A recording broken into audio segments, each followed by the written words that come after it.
بہت برکت والی ذات ہے جس کے ہاتھ میں بادشاہی ہے، جس نے موت اور زندگی کو بنایا۔ لیبلوکم ایکم احسن عملا، کیوں بنایا؟ یہ بڑی زبردست بات ہے۔ دنیا میں کسی قوم کے پاس اس سوال کا جواب نہیں ہے، تبھی تو بھٹکتے پھر رہے ہیں۔ آپ کسی سے بھی پوچھ لیں بھائی ہمیں کیوں بنایا، تمہیں کیوں بنایا، جاپان والوں کو کیوں بنایا، امریکہ والوں کو اللہ نے کیوں بنایا، کسی کے پاس اس سوال کا جواب نہیں ہے۔ جب یہی نہیں پتا ہم کیوں بنے ہیں تو جس کام کے لیے بنے اس میں استعمال ہوں گے پھر، ہے بھائی؟ آپ کو یہی نہیں پتا کہ میری بیگم نے یہ پراٹھا کیوں بنایا ہے۔ سب کو پتا ہوتا ہے کھانے کے لیے بنایا نا، لیکن جس کو نہیں پتا ہو تو وہ کیا کرے گا؟ سوچتا ہی رہے گا قیامت تک بیٹھے ہوئے۔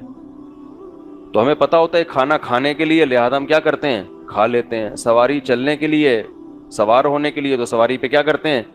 سوار ہو جاتے ہیں۔ تو پیسہ استعمال کرنے کے لیے تو استعمال کر لیتے ہیں، بہت ساری چیزیں۔ تو دنیا میں ہر چیز کا کوئی نہ کوئی مقصد ہوتا ہے، یہ کیسے ممکن ہے؟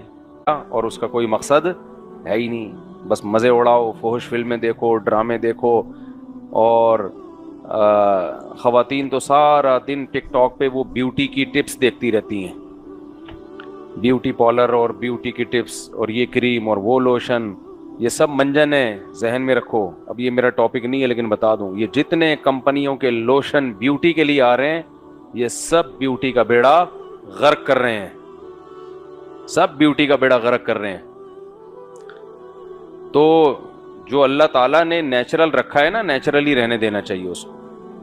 کینسر ہو رہی ہیں عورتوں کو یہ کریمیں لگا لگا کے، اسکن کینسر، کتنا ہی ایڈورٹائزمنٹ کے ذریعے کسی چیز کو پروموٹ کیا جائے، کبھی بھی اس کے جھانسے میں مت آؤ۔ ڈاکٹر بھی ریکمینڈ کر رہا ہو پھر بھی مت لو، ڈاکٹروں کی تحقیق بھی بدلتی ہے۔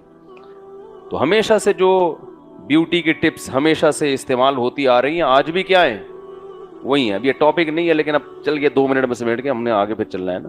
بیوٹی کے لیے خواتین کو بہت شوق ہوتا ہے نا، 2 کام کر لیا کرو بھائی۔ ایک، اندر سے صحت اچھی رکھو، پراٹھے مراٹھے مت کھاؤ، گندم میں آج کل کارب بہت زیادہ ہے، کاربوہائیڈریٹ بہت زیادہ ہے، چاول ہے، گندم ہے، یہ چیزیں چھوڑنی پڑیں گی۔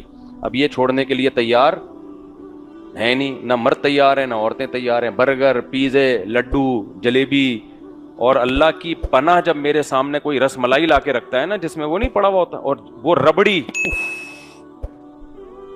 مجھے نہیں یاد پڑتا میں نے 10 سال میں کبھی ربڑی کھائی ہو۔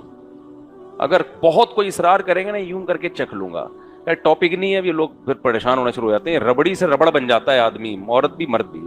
تو اندر سے بیوٹی ہوتی ہے، اس میں کیا ہے بھائی؟ خوراک اپنی کیا کرو؟ صحیح کرو، میٹھا کم کرو، اور اوپر کی جو بیوٹی ہے اس کا تعلق نہانے دھونے سے ہے۔ نہا لو بھائی، ختم۔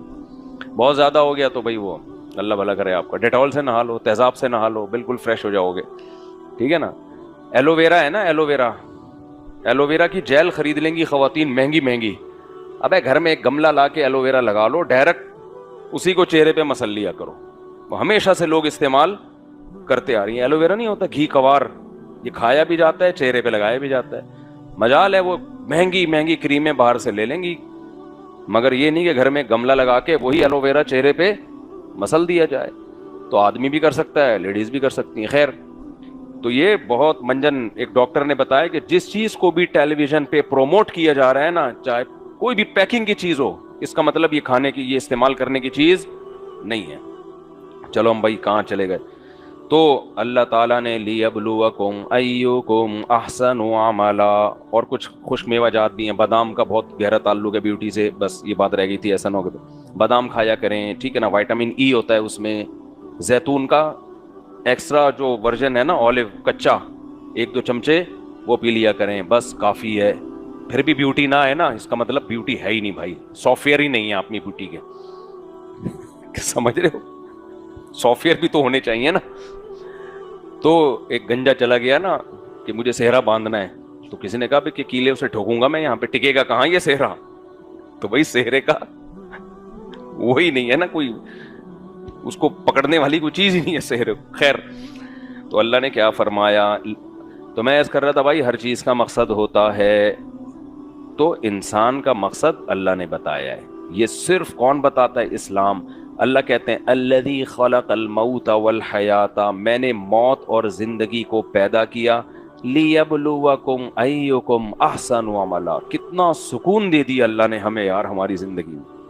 فرمایا میں دیکھنا چاہتا ہوں تم میں اچھا عمل کون کرتا ہے. بس اب ہماری پوری زندگی اسی اصول کے تحت گزرے گی.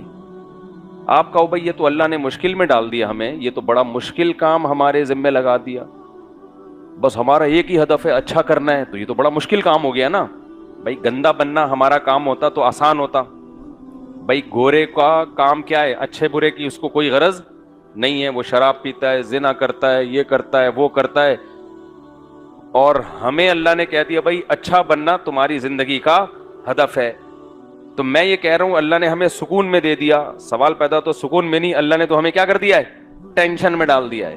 بھائی جان سکون میں ڈال دیا اللہ تعالیٰ نے. آپ کسی چیز پہ عمل کریں نہ کریں، لیکن آپ کو پتا ہونا کہ صحیح ٹریک ہے کیا، زندگی سکون سے گزرتی ہے. بے شک وہ ٹریک مشکل ہو، لیکن ایک ٹریک آسان ہے، مگر آپ کو پتا نہیں کہ یہ مجھے میری منزل تک لے کے جا رہا ہے کہ نہیں جا رہا. تو بس کا اور اس روڈ کے کھڈے نہ ہونے کا تو مزہ آئے گا، لیکن ہر وقت آپ کی ٹینشن میں اضافہ ہوتا رہے گا. آسان مثال سے سمجھا کے آگے چلتا ہوں.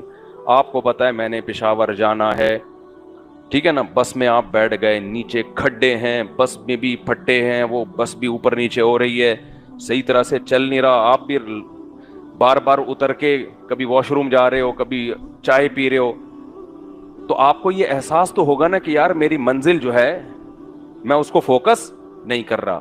پھر آپ توبہ استغفار کرو گے، پھر منزل کو فوکس کرو گے، پھر آپ کا دل چاہے گا بے چھوڑو بس سے اترو یار، ادھر ادھر گھومو، چائے پیو، کافی پیو، منزل کو فوکس نہیں کر رہے. پھر تھوڑی دیر میں احساس ہوگا بھائی میں تو منزل کو فوکس نہیں کر رہا، بھائی گاڑی میں بیٹھ، منزل وہ ہے.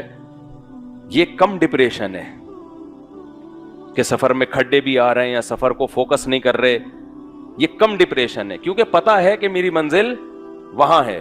لیکن آپ اے سی پارلر میں بیٹھے ہوئے ہو اور ٹرین بھی جاپان کی ہے، آپ کو پتہ ہی نہیں کہ یہ مجھے لے کے جا کہاں رہی ہے، میں اتروں گا کہاں. ایسے جنگل میں اتارے گی کہ وہاں سے پتہ نہیں واپسی کا آپشن بھی ہوگا کہ نہیں ہوگا. تو ہر لمحہ آپ کی ٹینشن بڑھتی چلی جائے گی، کیونکہ آپ کو پتہ ہی نہیں ہے کہ میں نے توبہ کرنی کس سے ہے، میں غلط کیا کر رہا ہوں کہ اس کو چھوڑنے کی کوشش کروں.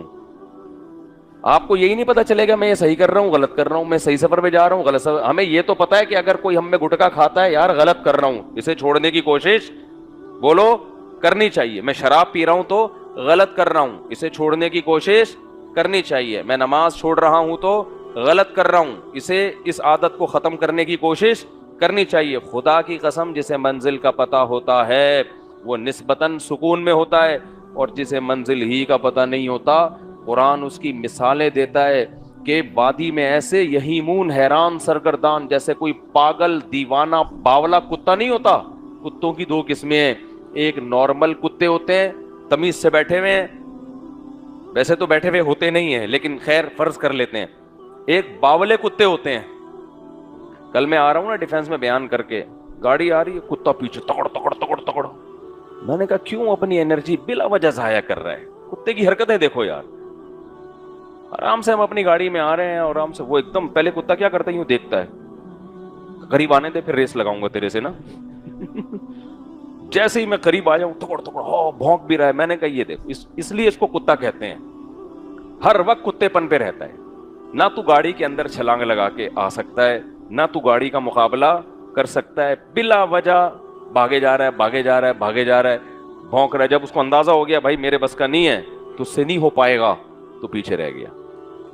جو بھی شخص یہ کام کرتا ہے نا، فضول ایکٹیویٹیز میں اپنی صلاحیتوں کو برباد کرتا ہے، تو وہ بھی حرکتیں کون سی کر رہا ہے؟